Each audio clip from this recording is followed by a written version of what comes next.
I've been a theater kid for a long time. Sure, going to college to take some acting classes for a few years isn't always taken seriously, but at the end of the day, I like to think that we're the most influential group there is. Politicians can manipulate and cheat and lie, and so can we, but we have a much higher, if not misunderstood, platform. One where we can inspire and use characters and emotion to convey things that, if plainly spoken, wouldn't be taken as well. I remember one of my professors calling us all storytellers. It was her theater history class, and I would never be as excited for anything else historical until the great Commodore Hamilton came out. Now, in this class, we obviously discussed how theater developed into what it is today, being the foundation of other forms of media. It was all really interesting, as we learned about its roles in ancient Greece, kabuki theater, and eventually when they started incorporating singing. One of our class days fell on Halloween, and our professor, who also taught costuming and makeup, was really fun and relaxed, so she decided to tell us all about theater superstitions and how they came to be. I already knew one, like how the term break a leg was invented, but the others definitely intrigued me, to say the least. Basically, break a leg means good luck in theater because the curtains on the side of the stage are called legs. So to wish an actor break a leg really means I hope you do so well that the standing ovation lasts incredibly long, meaning you'd have to go off stage, and upon hearing the audience continue to clap, you have to go back on stage, meaning you'd rush past the leg so many times that it'd have to break. Now, my professor told us about this gruesome incident that she was told when she was a young costuming intern at a theater back east.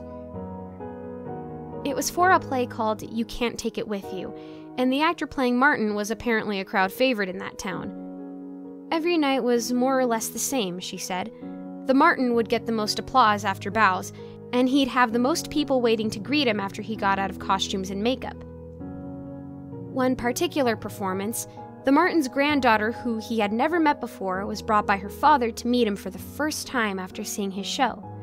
I'm not sure on the details of this part, but a big percentage of the audience knew about this, the little girl meeting her grandpa, their beloved actor, for the first time. My professor guessed that it resonated with them.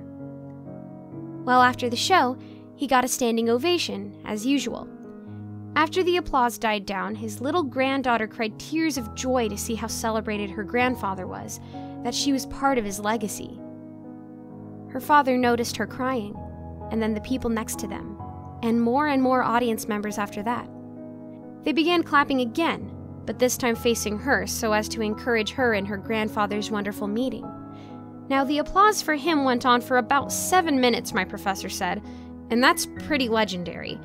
Of course, the Martin had to keep running out to bow, but after they ceased, he began taking his costume and makeup off. But they began clapping again, and they were now cheering for he and his granddaughter.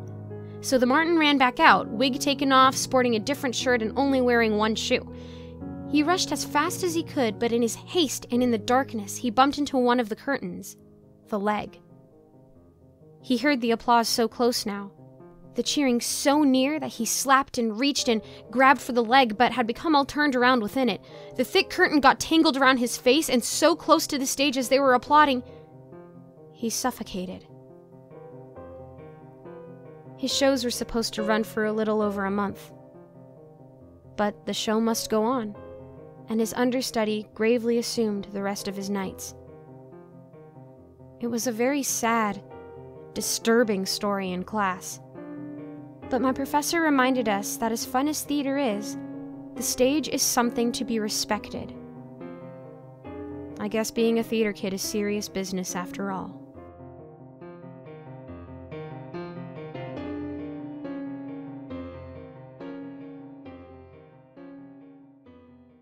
Good evening. I am the croupier, also known as Giggles. I share the nickname with my creator, the owner of this channel, LittleBallOfGiggles.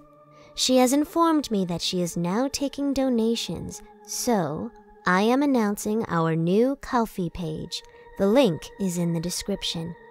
Please support and, quote-unquote, buy a coffee for Giggles, so she can continue to bring you creepypasta narrations and start bringing you more roleplay audios, comedy skits, original cartoons, character-inspired lookbooks, and more fun stuff.